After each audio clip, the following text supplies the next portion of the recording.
Children, they are our future, but many times their lives are put in direct jeopardy by the very people who should protect them and ensure that their well-being is secure. For decades, children have been subjected to harsh living conditions, whether by inheritance or by criminal elements who prey on them.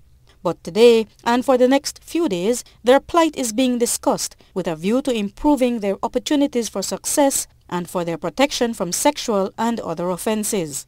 Relevant organizations whose responsibilities are to ensure better lives for our future leaders are gathered in an assembly dubbed State of the Nation Children's Conference, and the topics range from financial support to sexual offenses. According to a study recently conducted by UNICEF, there are many areas showing improvement and many others that need it. The study is reflecting positive gains in a number of areas, in education, in health.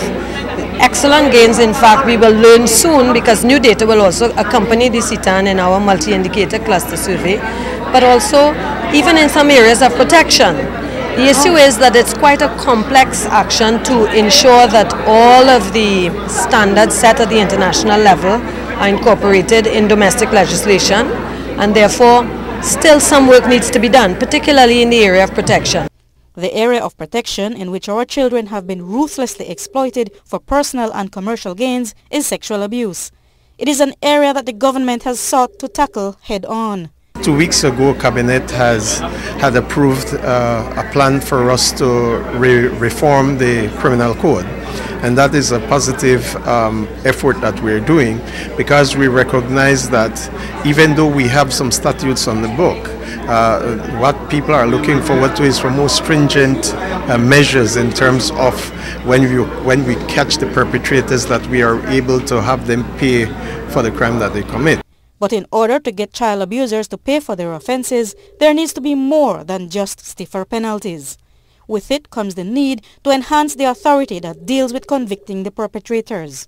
I may not all be familiar with what is going on within the DPP's office, but what I know is that all the necessary resources are being made available, because we recognize that conviction rate is a problem for us in this country. And it is our responsibility to ensure that we go after these perpetrators to the full extent of the law. But how exactly does the policy evolve from the pages on which they are printed to becoming effective? Chair of the National Committee for Families and Children, Brenda Armstrong, says the struggle starts from home. If I am a parent, I make sure, male or female, there's something that says that when you are a female, you're more a parent than a male. No, that's not true. So once you're a parent, you start fulfilling your responsibilities. And then it goes from the individual level to the system. Ms. Brenda, this is not a curveball thrown at you, but we're talking about the protection of children.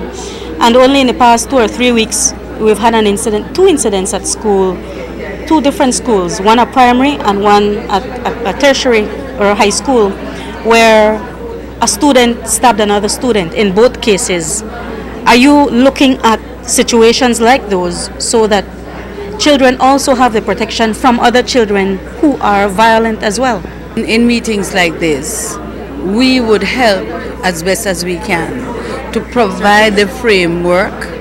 For instance, what can institutions do? Searches? I think people go directly to searches as a way of ensuring that safety, but I would want to say that that is not the only answer. For instance, conflict resolution skills are perhaps a more direct way, because if the student as an individual does not see arming themselves as a way of responding to the challenges they face in terms of anger, then the incidents of such as the type we have just witnessed would not take place. As part of the effort to discourage crime and violence against children, evidence gathering is another avenue being looked at in order to strengthen the investigative mechanism in the fight to protect them. Reporting for Love News, I am Marian Ali.